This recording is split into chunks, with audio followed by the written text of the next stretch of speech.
7절 우리의 영혼이 사냥꾼의 올무에서 벗어난 새 같이 되었나니 올무가 끊어짐으로 우리가 벗어났도다. 8절 우리의 도움은 천지를 지으신 여호와의 이름에 있도다.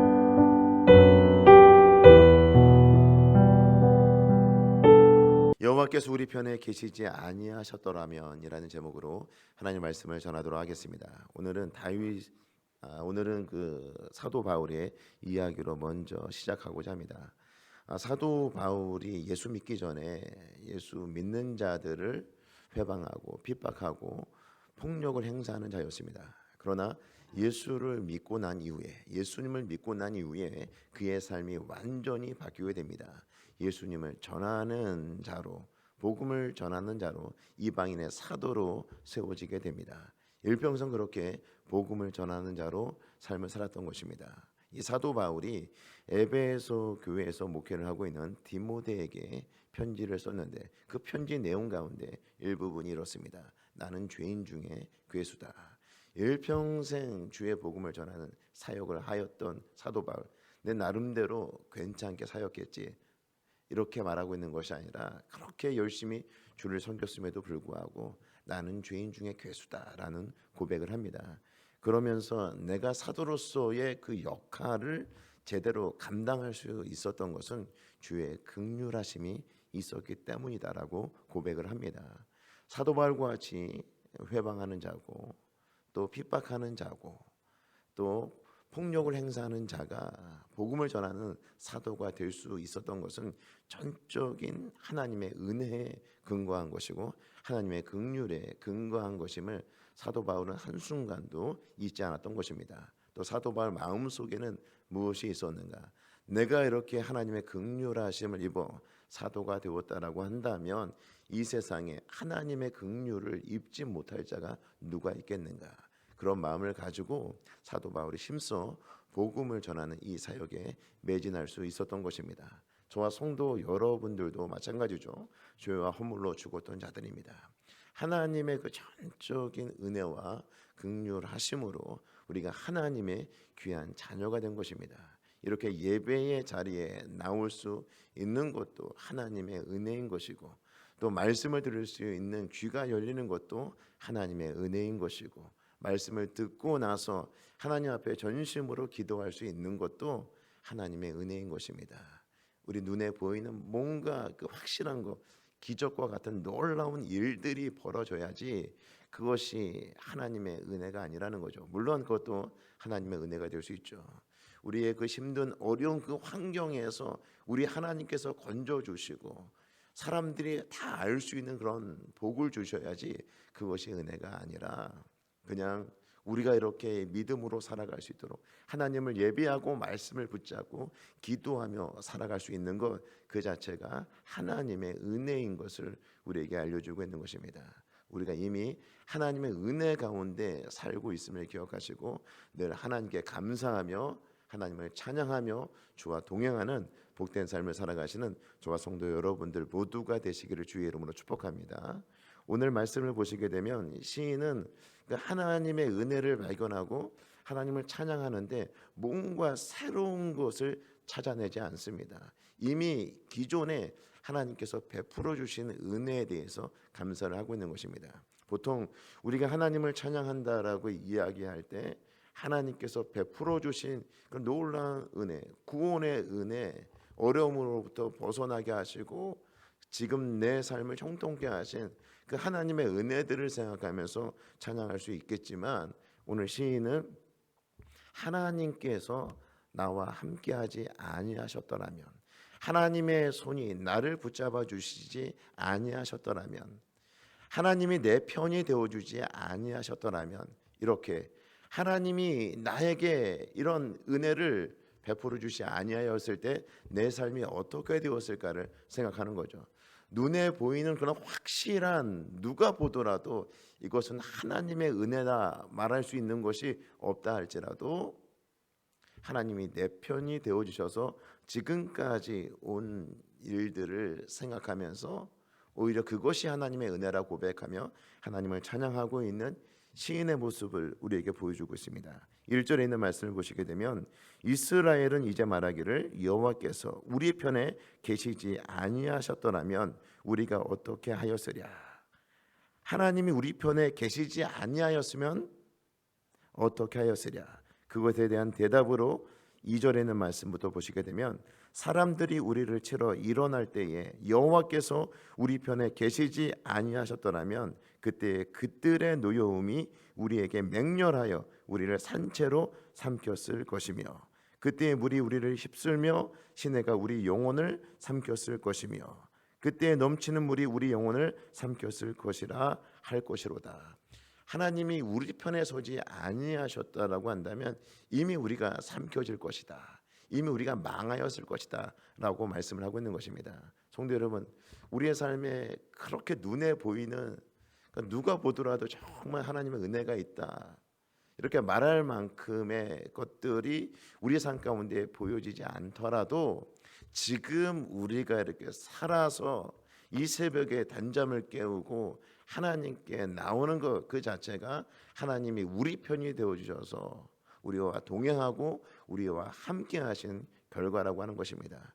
그 자체가 은혜라고 하는 것을 우리에게 알려주고 있는 것입니다.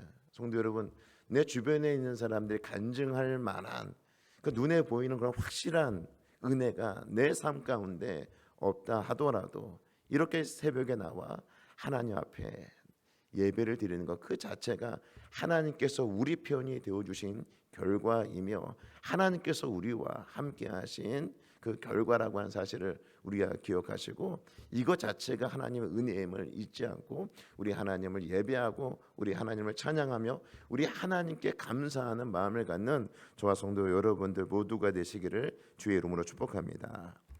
5절에 있는 말씀을 보시게 되면 그때에는 넘치는 물이 우리 영혼을 삼켰을 것이라 할 것이로다. 또 6절에 보겠습니다. 우리를 내주 그들의 이에 씹히지 아니하게 하신 여호와를 찬송할지로다. 그러니까 대족들의 그 이 사이에 우리들이 있었는데 하나님께서 씹히지 아니하고 그들에게 삼킨 바 되지 아니하고 그 가운데에서 우리를 건져 주셨다는 것입니다. 또 7절에는 말씀 볼까요? 우리의 영혼이 사냥꾼의 올무에서 벗어난 새같이 되었나니 올무가 끊어짐으로 우리가 벗어났도다. 이 사냥꾼이 놓인 그 올무에 새가 갇힌 것처럼 되었다. 그 올무에 갇힌 새가 벗어날 수 있는 방법은 없습니다. 그러니까 이 올무에 갇힌 새가 살아날 가능성, 이 사냥꾼의 먹잇감이 될 뿐이지 살아날 수 있는 그런 가능성은 제로의 상황이죠.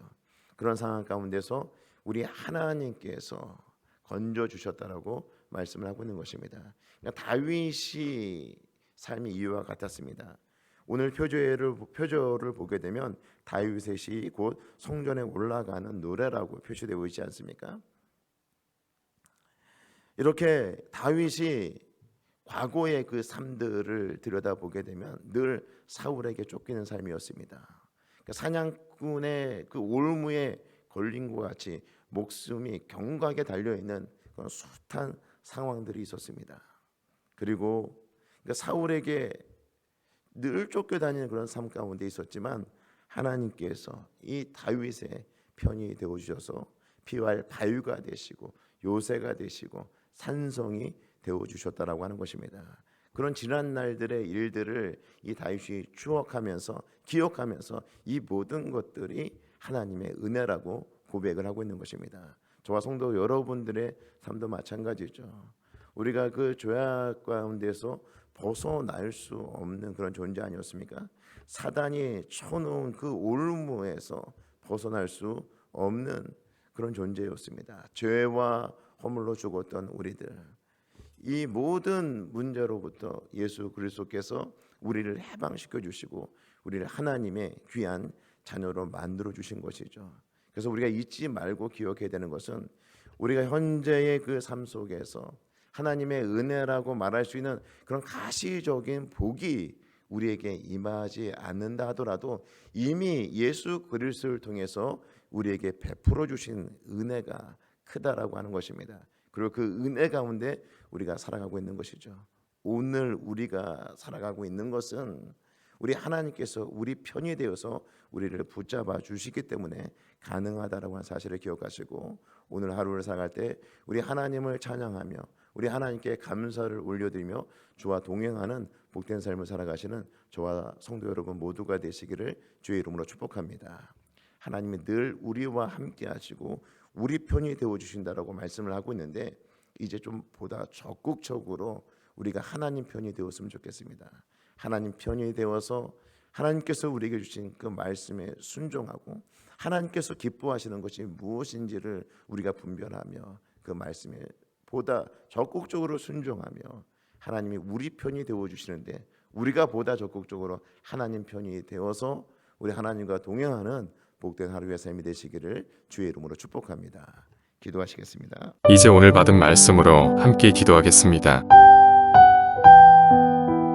첫째, 죄와 허물로 죽었던 우리를 그리스도 예수 안에서 다시 살리신 은혜를 잊지 않고 감사하며 찬양하게 하옵소서.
둘째, 사냥꾼의 올무에 갇힌 것처럼 절망적인 상황에서도 포기하지 않고 주의 구원에 확신하며 바라보게 하옵소서.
이제 오늘의 기도 제목을 가지고 합심하여 기도하도록 하겠습니다.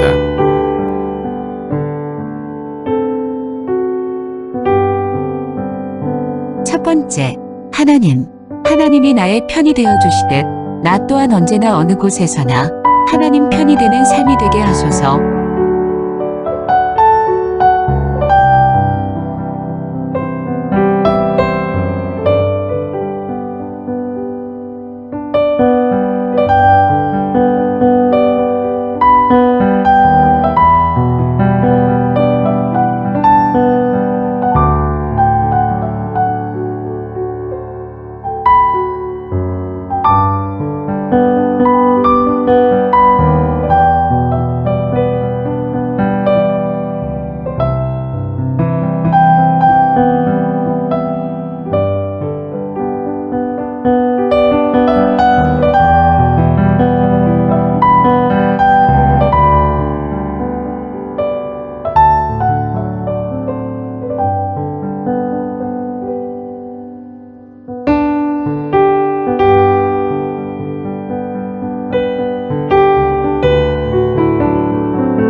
땅이나 세상의 그 어떤 것에도 먹이가 되는 일이 없게 하시고 세상의 모든 것이 우리의 밥이 되게 하옵소서.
세 번째, 하나님, 작은 일에도 흥분하지 않게 하시고 급하게 행동하고 판단함으로 이를 그르치는 상황이 생기지 않게 하소서.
이제 개인의 기도 제목을 가지고 하나님 앞에 기도하시기 바랍니다.